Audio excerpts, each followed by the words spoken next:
Whether you're singing in the shower and just being crazy, or if your favorite team trades away multiple of their good players and you're screaming and going crazy, you gotta stay hydrated, kids. It's so important. Keep that throat lubricated up in there. When you get Culligan water. Oh my gosh. This water. It's unbelievable. Culligan. How? Huh? Something extraordinary happens. Yeah, I don't get it. Now I've got water everywhere. This is probably going to take like 30 minutes to clean up. Better tasting. You feel it. What I really don't get is why the heck is the dog soaked? I mean, what were they doing? It looks like he just came out of the pool. Oh, here's the dog. Hey, honey, the dog got into the Culligan water. I mean, I guess it's better than the trash, but I still don't understand that, where that commercial comes from. But what's going on? We got the trade deadline today, mock draft to go through, and it's 3 rounds. Oh, it's time. Let's right into this thing. And we are on to the Tennessee Titans, the Culligan one. They've been spamming that commercial, I feel like, on all these streaming services. So it's kind of been, every time I keep looking at that, and I just don't understand why the dog is soaking wet. Tennessee here at number 1. I'm going Ruben Bain. Also, this is going to be, I'm just going to go through each and every team, and it is going to be in the order of the draft for it, in other words. So like each team, we're going to go through this. So anyway, hopefully that makes a little bit of sense, and it is my order too, so it probably is going to be really wonky.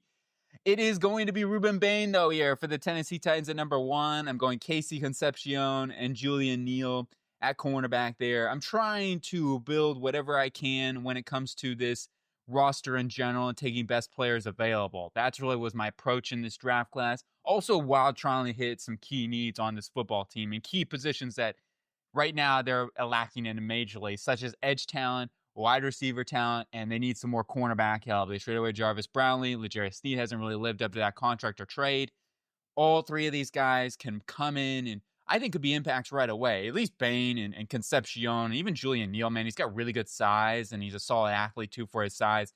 Can help them blanket some wide receivers out there. So that was really my focus on this Tennessee Titans draft, in trying to get core players onto this roster as much as we possibly can. On to the New Orleans Saints, NOLA. Hooday! We are going to be taking Arvell Reese. So he's a freak on the edge, whether it's linebacker off the edge. This guy can do it all. He is the most dominant player in college football right now, at least in this draft class, in my opinion. He is going to be an immediate forcing, wrecking machine on their defense.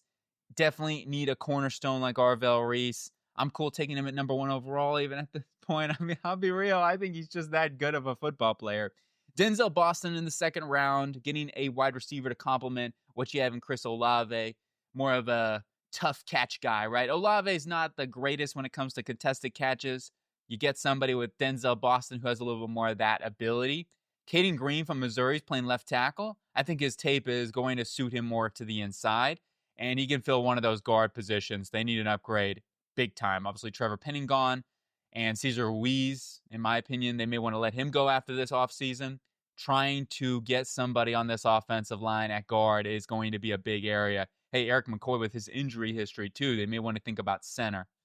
On to the Jets, Jets. What a crazy week it was. Crazy day it was yesterday with the Jets. And what I'm trying to do, we're trying to build this roster through the draft. We got to hit on these picks. And it starts with finding a franchise quarterback. So that way, when we do hit up on some picks, they don't all want to leave later down the line when we're terrible, right? That's the problem with the Jets. So we get Ty Simpson with that first pick at number 3. Hopefully he can be that dude, right? And we can't give up on him. He reminds me a little bit of Sam Darnold in many ways.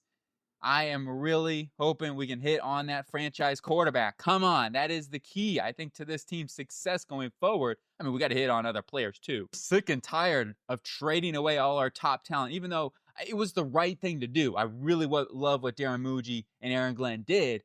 It just comes down to we need to put ourselves in a position where we don't have to do that later down the line. You got Amarius Washington from Oregon, the freak athlete. Size monster with like 35-inch plus arms. I would say he's got somewhere in that department. That guy is so explosive. He wins. He beats Mateo Uiagalelei off the line consistently on that defensive line. He needs to work on his overall power. He's not as strong as what his size you would think he is. He's just got so much potential. I'm cool with taking him here at the end of the first round. He's a young football player that we can develop over these next couple of years. Zion Young, oh, this guy's going to be an immediate impact right away in the locker room. He'll bring some spark that this Jets team clearly needs on the defense right now, okay? Let's just let him go out there. Maybe avoid some of the taunting stuff and some of the silly penalties out there, but I do think he's going to be an immense presence for this team. And then Emmanuel McNeil at Warren, we need a safety. So I think he's exactly the type of we need out here. Somebody that can pair up in there with Moore and give us a 1-2 punch. So Warren and Moore got to improve that secondary for the future. Right now, it's just not good enough, right? It's been a weakness really for us the past couple of seasons. So trying to find that safety combination in there would really be nice with Malachi Moore. On to the Cleveland Browns. I'm taking the quarterback as well. Fernando Mendoza, the Hoosier, going to be solidifying themselves a franchise quarterback. I think he's the safest quarterback prospect in this draft class. Somebody that I feel like can come in right away and be a decent quarterback in the NFL. And if nothing else, give you a Jared Goff. You surround him with the right pieces. This team has a lot of potential if they can draft a little bit better on the offense side, the offensive line in particular, if they can help with that, which we get Spencer Fanu with that other first-round pick. Fanu coming onto that offensive line, whether he's left tackle, right tackle, I don't care. Just put him on the offensive line. They need help. So we are able to protect him a little bit. I thought about going another offensive lineman later in the draft. However, the draft class, I'll tell you what, it's getting tough when you get to that second round when it comes to offensive linemen. I was trying to pick at straws with some of these teams. I'm like, we need offensive line, but I don't know if I want to force anything here. Spencer Fanu, though, and Fernando Mendoza, round 1 picks. Chris Brazzell in round number 2. We get that weapon to go into this offense for Fernando Mendoza. Hopefully, Jerry Jeudy can start catching some more passes via Fernando Mendoza. Brazzell, though, would be a good combination in what he can do on the outside and those back shoulders that Mendoza is so good at.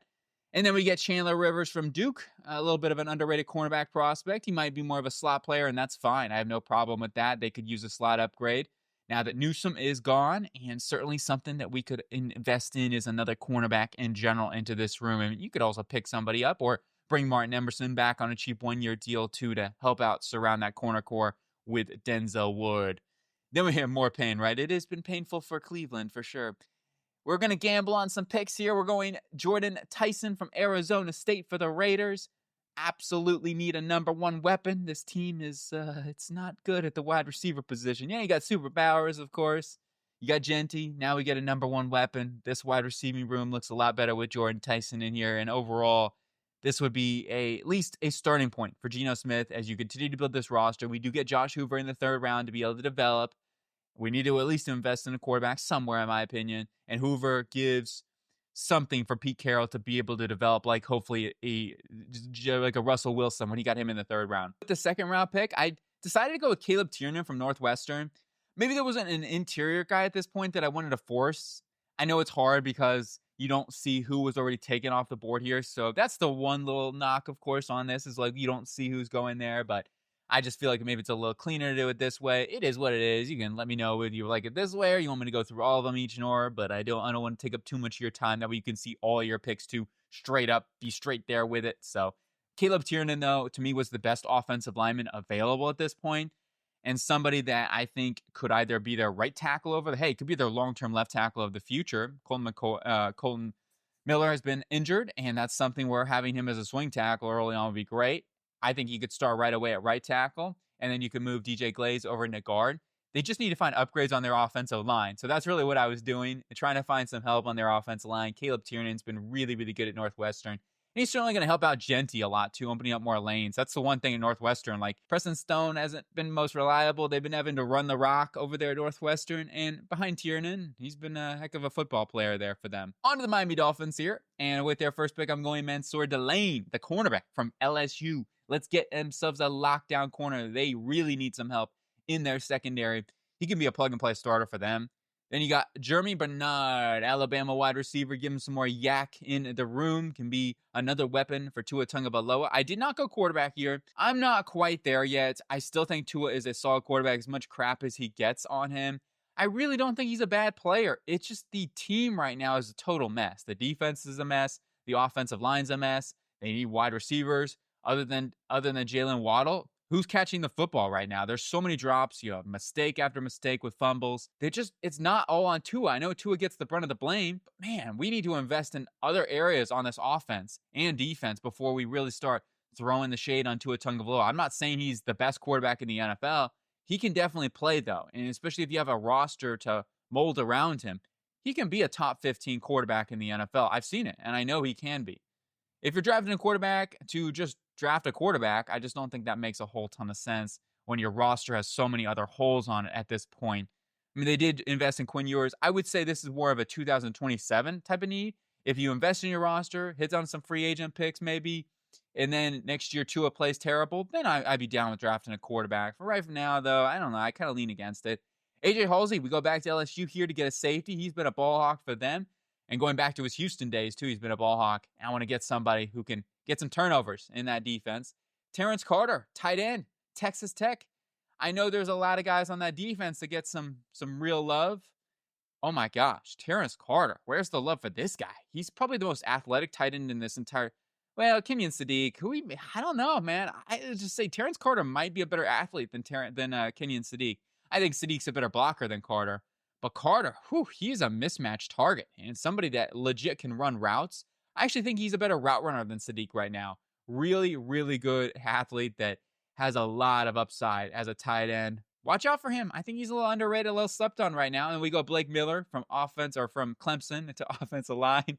I kind of cut those a little mixed up there. But Blake Miller going to help and be a developmental right tackle for them.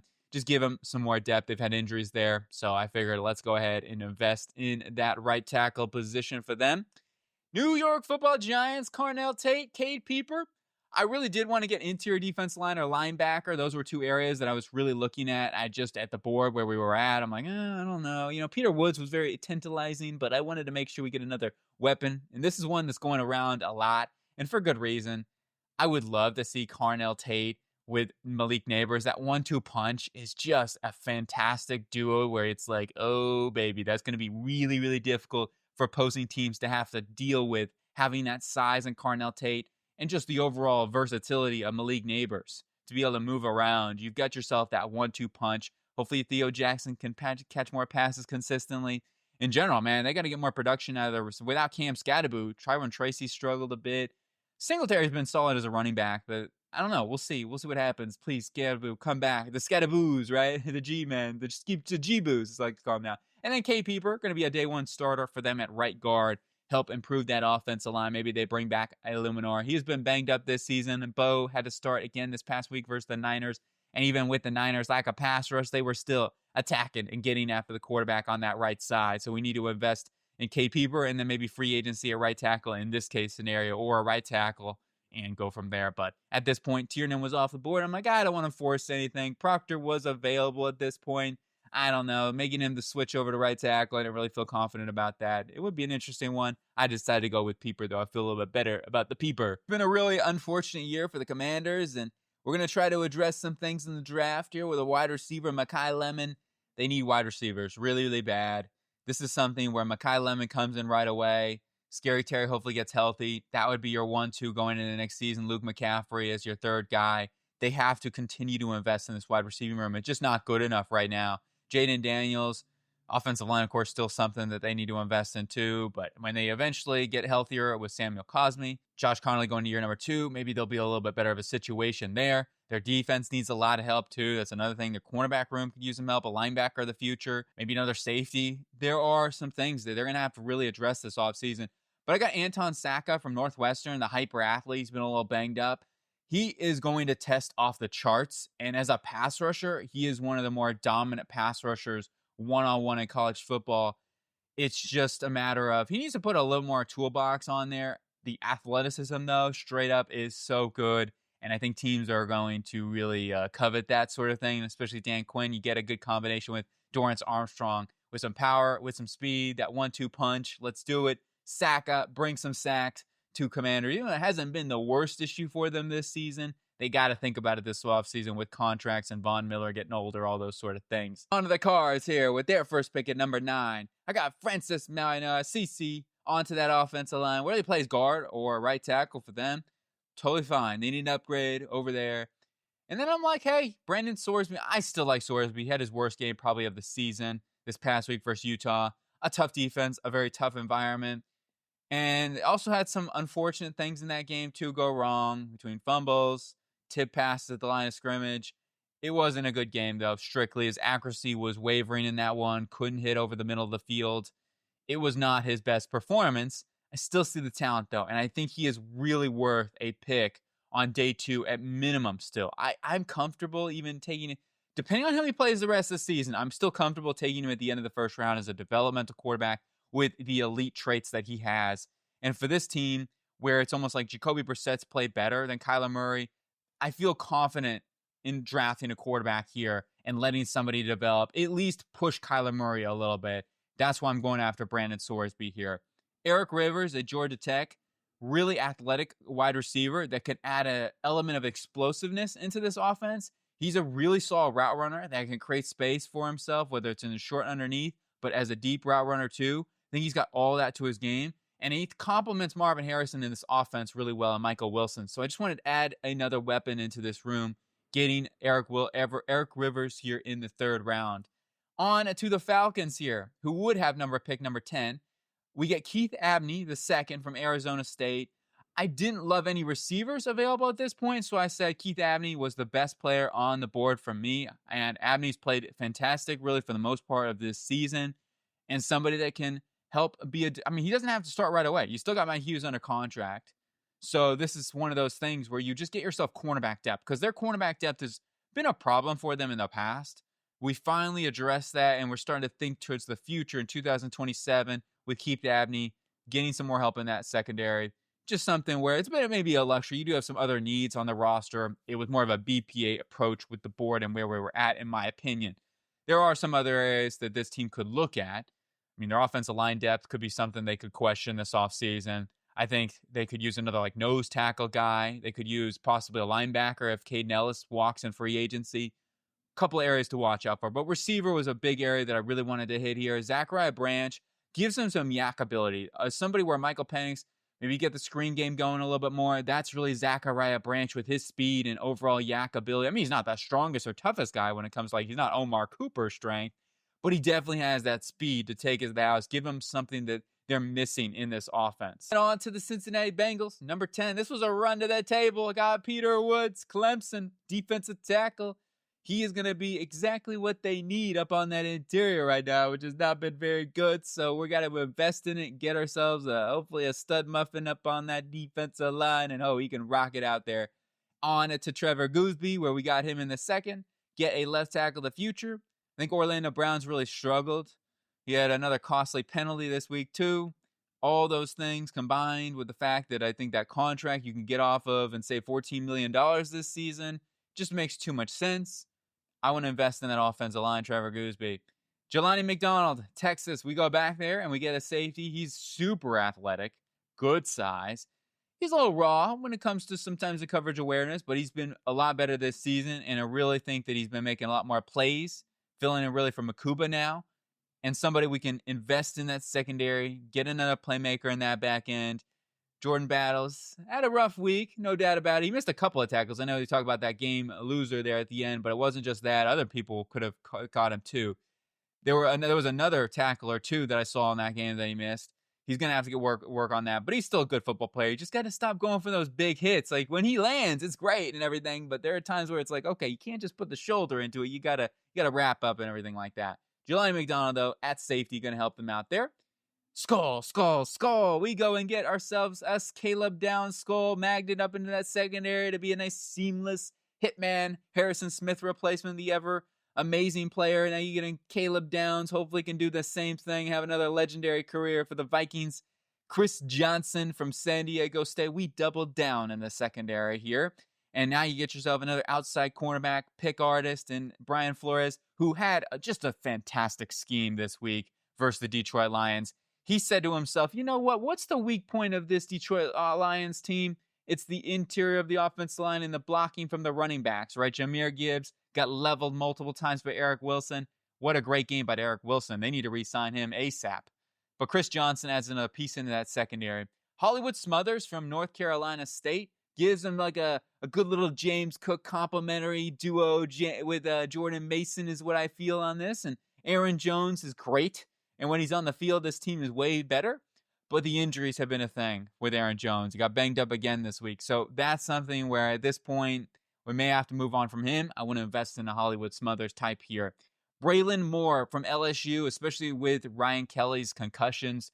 Got to think about investing in that position, the center position. And Braylon Moore here from LSU. He's strong. He does need to work on his footwork. He's not the most athletic guy or anything like that, but he definitely has good strength and leverage profile to be able to work in here as a developmental center for this football team. On to the Panthers. We go David Bailey. One pick that I know, it just seems like I do every week. It makes a lot of sense. David Bailey's an awesome player. Gets more pass rush into the room to go along with Nick Gordon. And I love the complement of skill sets that you have here with Nick Gordon. So it's just like, one of those things. I apologize, but I don't apologize at the same time. I love the pick for this team. Then you get Caden Proctor. And here's my view on this. Proctor, put him in some crispy packages early on. I love it, man. Whether he's a fullback, running back, hybrid. This team, they run the rock. That's their identity, right? And when you have Rico Dowdle, who is just unbelievable this season, he is going to, you just continue to build a brick wall in front of him to just pile drive guys. Oh, I'm rocking with this all day. So Proctor, one of the better run blockers.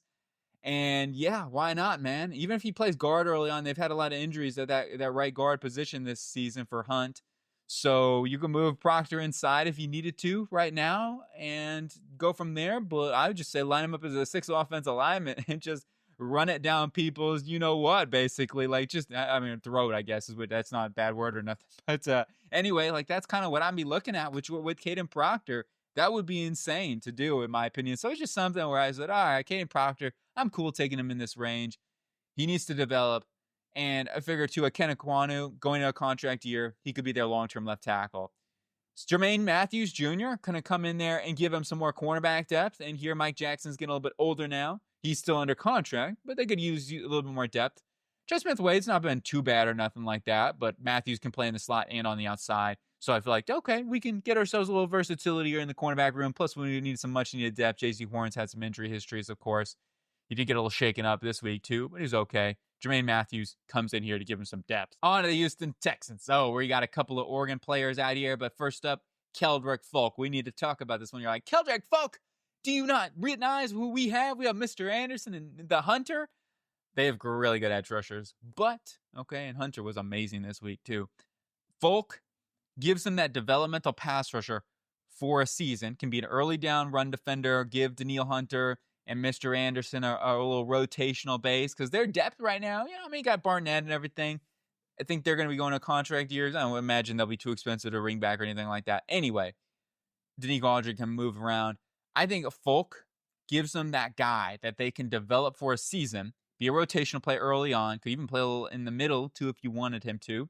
And then going into 2027, right, and when a free agency hits there, because Daniil Hunter's got this last year on his contract coming up, that gives you Folk there to go in with Mr. Anderson. When Mr. Anderson's or Will Anderson's trying to be paid, now you got a cheaper edge rusher there, because it'd be tough to pay all these guys, of course. And that's kind of the way I'm looking at it, right?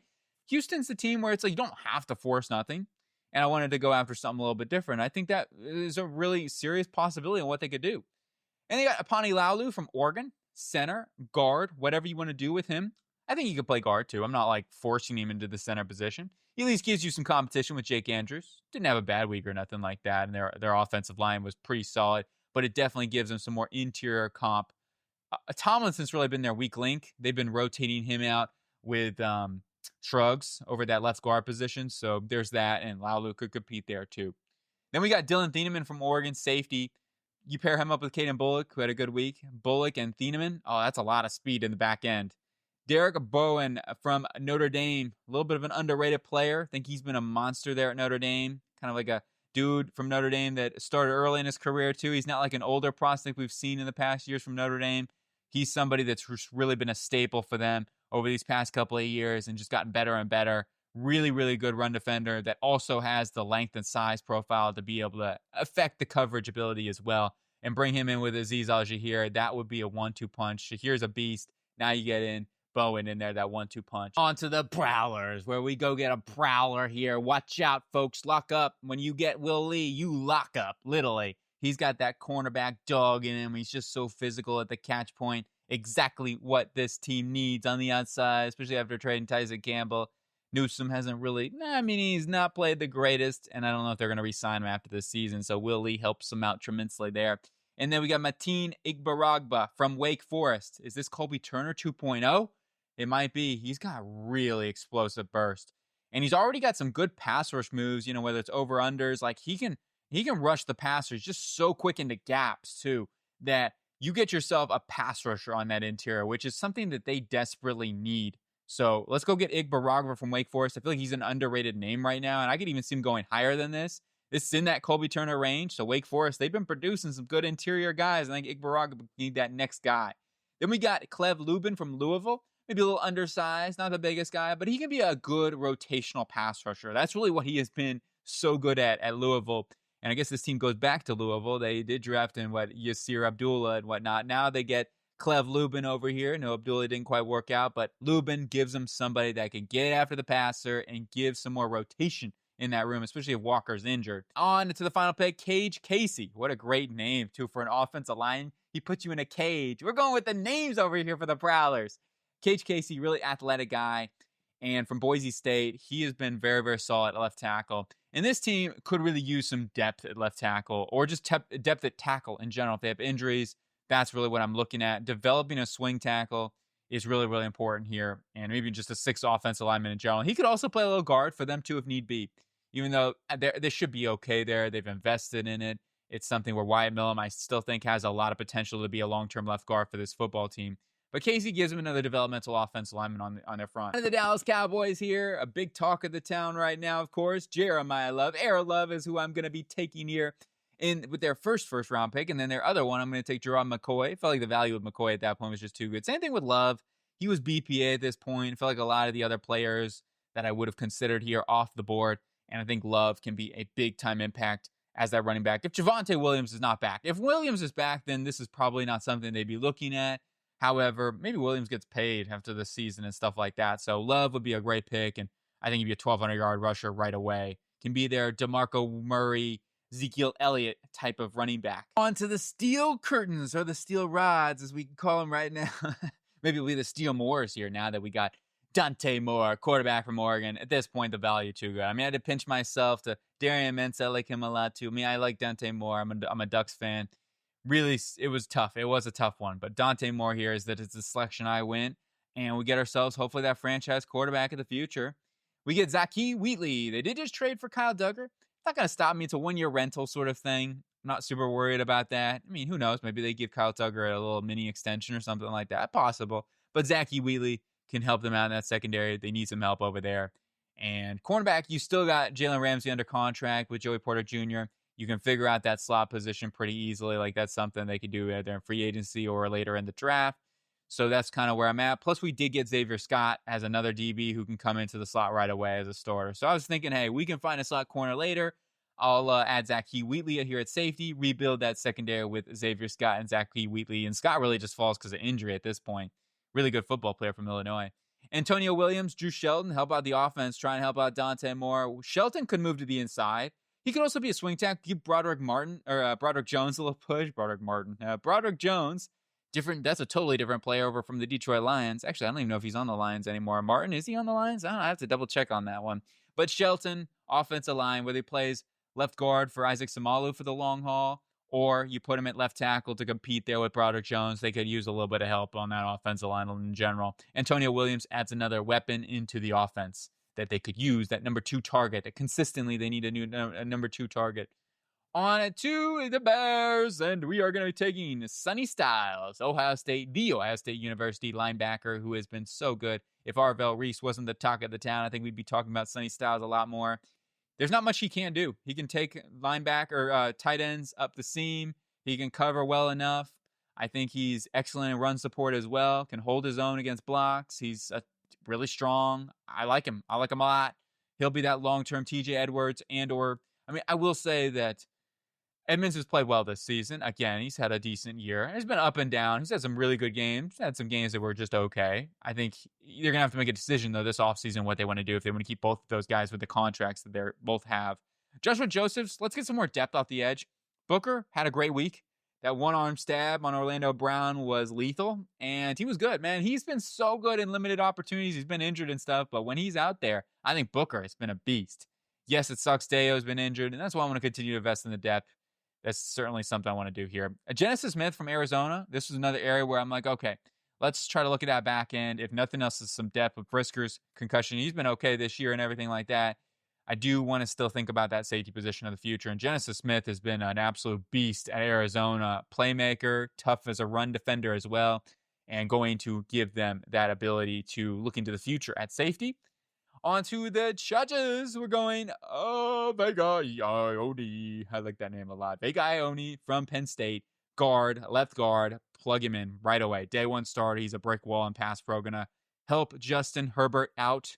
Make sure he's not hit 500 times a game and having to throw and run the ball, get away from pressure all the time. He's always ducking and dodging. Caleb Banks. I love Caleb Banks. He would be a top 10, top 15 player minimum, I would say, if it weren't for the foot injuries. It's a serious problem. And it's something where it's like, okay, we have to account for that a little bit. I don't know what the medicals are going to come in as. Very much keep an eye out on that. Bud Clark, safety from TCU, been great this season and gives them a number 3 safety in there with Elijah Molden, Derwin James. Remember, James plays all over the field. They play with 3 guys. Tony Jefferson is heavily used right now. He's getting older. Time to maybe invest in that third safety here, even though that it's maybe not their top need at this point. I'm just like, hey, Bud Clark, I want to give him a little shout. He's played really, really well at TCU. Then we go on to the Niners here, and we're going Chris Bell, wide receiver from Louisville. The dynamic, get the ball in his hands, explosive speed element. He's just a Niner. I just wanted to pick one of my favorite fits in this draft. So we're going to go ahead and add Chris Bell to this offense. Their wide receiver position hasn't been great this season. I know they've been banged up and stuff, but in general, it's been kind of like the tight end and running back show that have been, it's like McCaffrey and George Kittle out there, the main threats. And then we got Romello Hyatt. Could be like he would be like Robert Saleh's ultimate developmental guy in here. And I actually think maybe Bryce Huff would be a good comp for Romello Hyatt. Just something to throw out there. Then we go to Oregon, Isaiah World, the left tackle, who can be a developmental guy for this football team.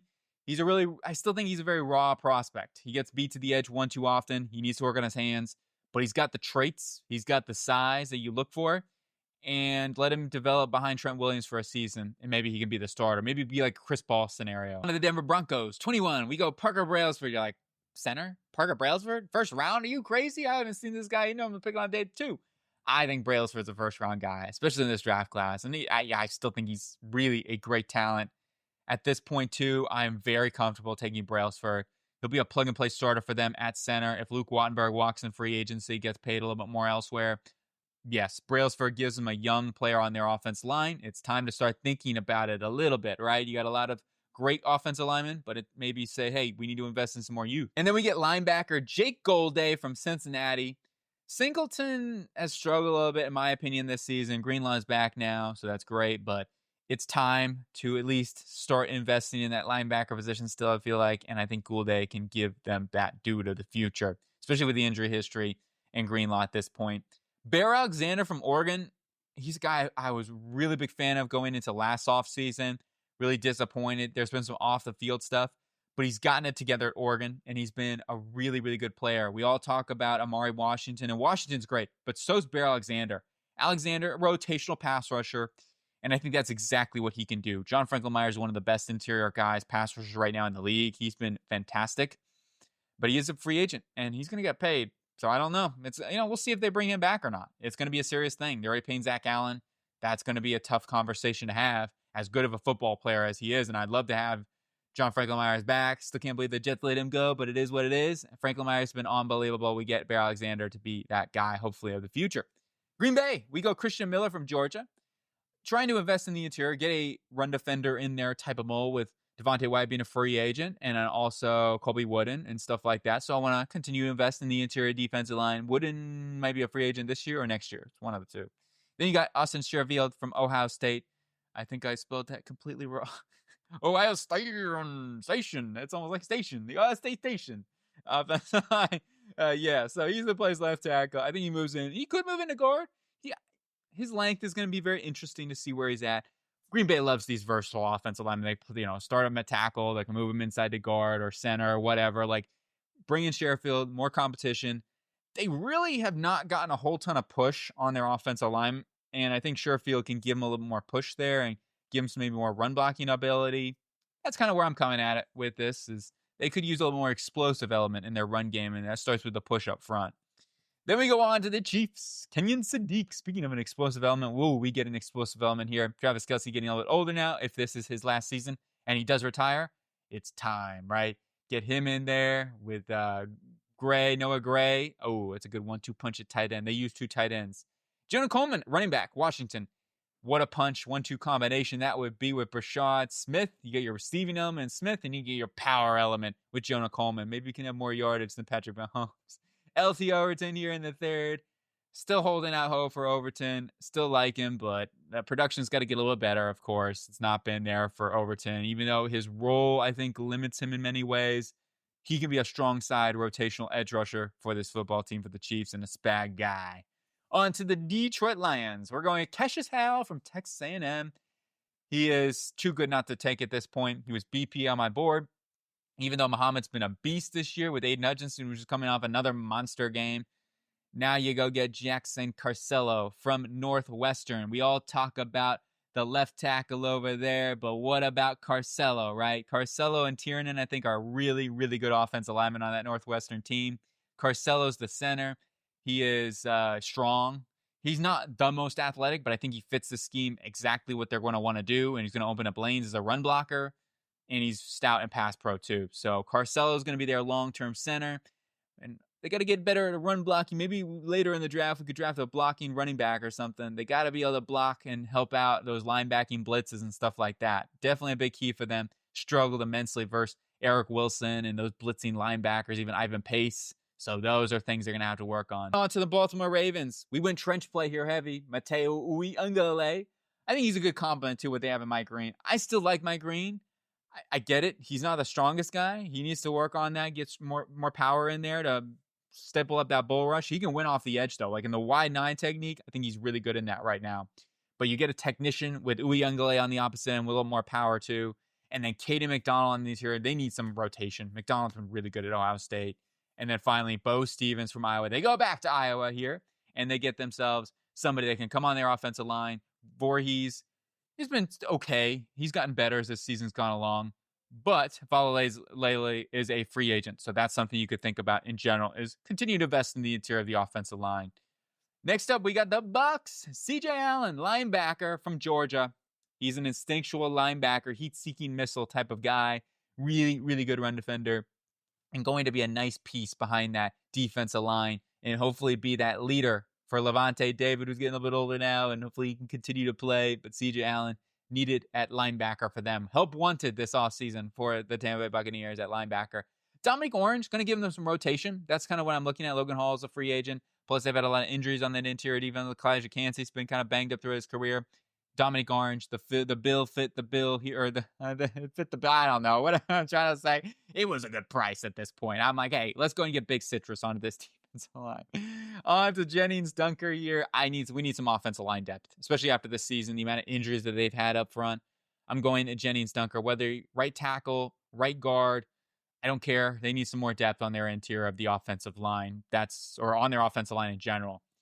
The Bacon Bucks. On to the Indiana Jones Colts. We're going Carter Smith, Indiana Hoosier Club. Let's go. Left tackle over there. He's been so good protecting Mendoza's blind side. I'm curious to see what the length is going to look like, but I think he can get the job done. Maybe he can be the Braden Smith of the future. Kind of some similar traits there. So, hey, that's what I'm looking at here. Trying to find that right tackle, even though they did invest with Travis Jones. I always blank his name. I always get his name like mixed up and something like that, but the Iowa State tackle.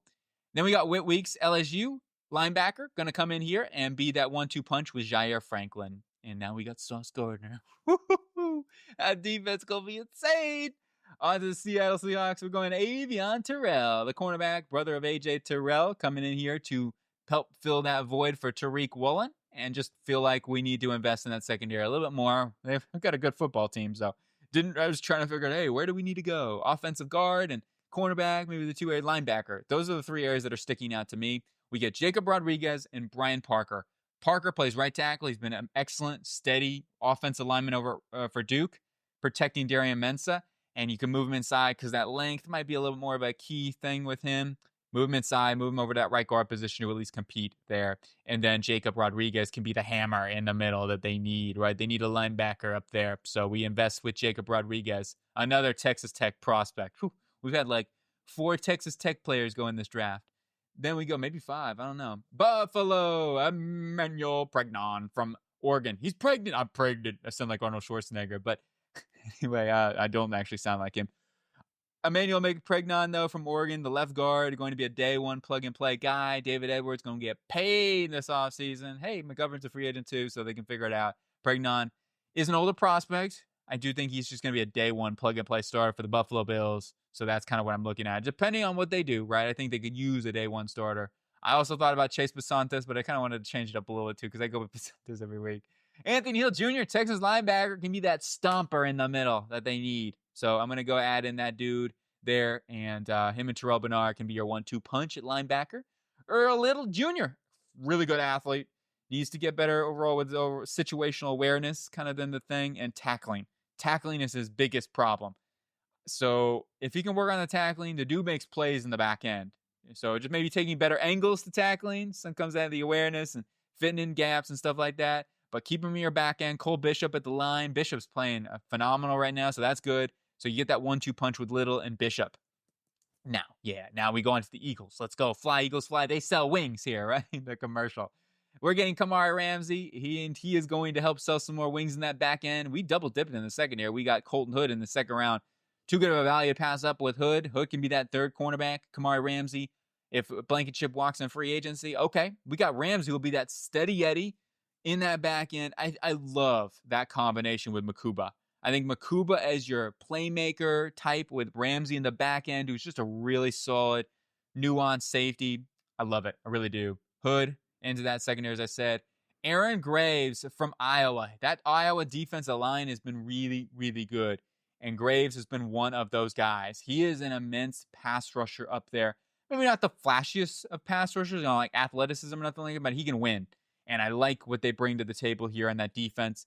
The defense has not been the problem for Iowa. It's definitely been a bright spot for them. So I'm getting another rotational pass rusher. Carter's, been okay this year. He's definitely taking a step back. Said some off-the-field stuff, of course. They also have to think about, long-term wise, too. I mean, Jordan Davis is going to be going to a contract year. We need to maybe bolster up the defensive line depth, and that's what I'm trying to do here. Max Clare, Ohio State, Buckeye tight end. Good developmental tight end for them in the third round. He's got the blocking prowess that you're looking for, and definitely has some athleticism to go along with that, where there's some receiving upside there. Might be more of a developmental guy. I do think he's got a lot of talent, though, from Purdue. He had a really good season there. He's starting to get things going a little bit more at Ohio State. He's getting some more plays called to him, so we'll continue to watch how he goes down the stretch in the playoffs, and they're going to use him quite a bit because teams are going to focus on those 2 wide receivers. Then we go on to the Rams. We finally take my guy here, Darian Mensah, Duke, quarterback. I don't think he's coming out. I really don't. And that's why I hesitate putting him in mock drafts, because I think he's a top 10 type of draft pick, possibly. I really do. It just comes down, he's getting no hype really right now. And again, I don't know. We'll see what happens. But Mensah, to me, especially at the end of the first round, I'm running to the table at this point with Darian Mensah. Even though there's some other areas like cornerback, I didn't want to force anything. Avion Terrell was off the board at this point. We got Caleb Lomu with their first pick. I like Lomu better than Fanu. I get it. Like, I really thought about this one. I'm like, well, maybe I should just take Fanu because it's right tackle. He's more comfortable. But I like Lomu better. I'm just going to say that right now. I like Lomu better than Fanu. Fanu's still good. I just think that Lomu is a guy that I really am high on, and he's making that push for me. So that's why I'm going. I'm taking the best offensive lineman available, Lomu. And then we got A.J. Harris and Elijah Surratt there on day 2. Harris, developmental outside cornerback with some good size and good physicality. Just got to get a little stronger, more muscle mass in the frame. But he's definitely physical at the catch point, and it's kind of what they need if they're going to lose Akilla Witherspoon. Elijah Surratt, Waffle House. I think he just fits the Rams style of receiver, right? Can be a power slot maneuver piece in their system. but Mensah, let's go. And then on to the final team, New England Patriots, Super Bowl champions, Dynasty 2.0. I like to change it up every week. So the Patriots are now the Super Bowl champions. We get Chase Basantes here to help protect Drake May some more. You put him at left guard, and then you have Wilson at center and Onwenu at right guard. Boom. There you go. There's your offensive line. And then we get R. Mason Thomas here at the edge position to give him some more depth. Got to bring Chase on back. He's been so good this season, but you get R. Mason Thomas as some more juice and playmaking ability too. Ooh, interception, touchdown. Let's go. And then Michael Trigg, Baylor, tight end. He's just going to be, hey, I'm like, hey, let's go and add another like weapon into this offense. Somehow, some way, Michael Trigg can be that. He would be a great combination with Hunter Henry. And Henry's getting a little bit older now too, so I figured why not add Michael Trigg in the 3rd round. This is almost a round 4 pick anyway. I feel really good about it. Trigg is just a beast at the Canada beach. He's up at the beach, but he's a beast. I bet he would be beastly at beast volleyball too. He's got that length, size profile that's insane. He's not like the longest guy, but like the biggest guy, but he's got long arms. Oh my gosh, he's got freaking pythons. So we add another playmaker there. That is it for the 3-round mock draft. Let me know what you think, agree or disagree. Post-trade deadline, so shaking all those things up. I hope you have a great day, though. Let me know what you think. Watch out for that water.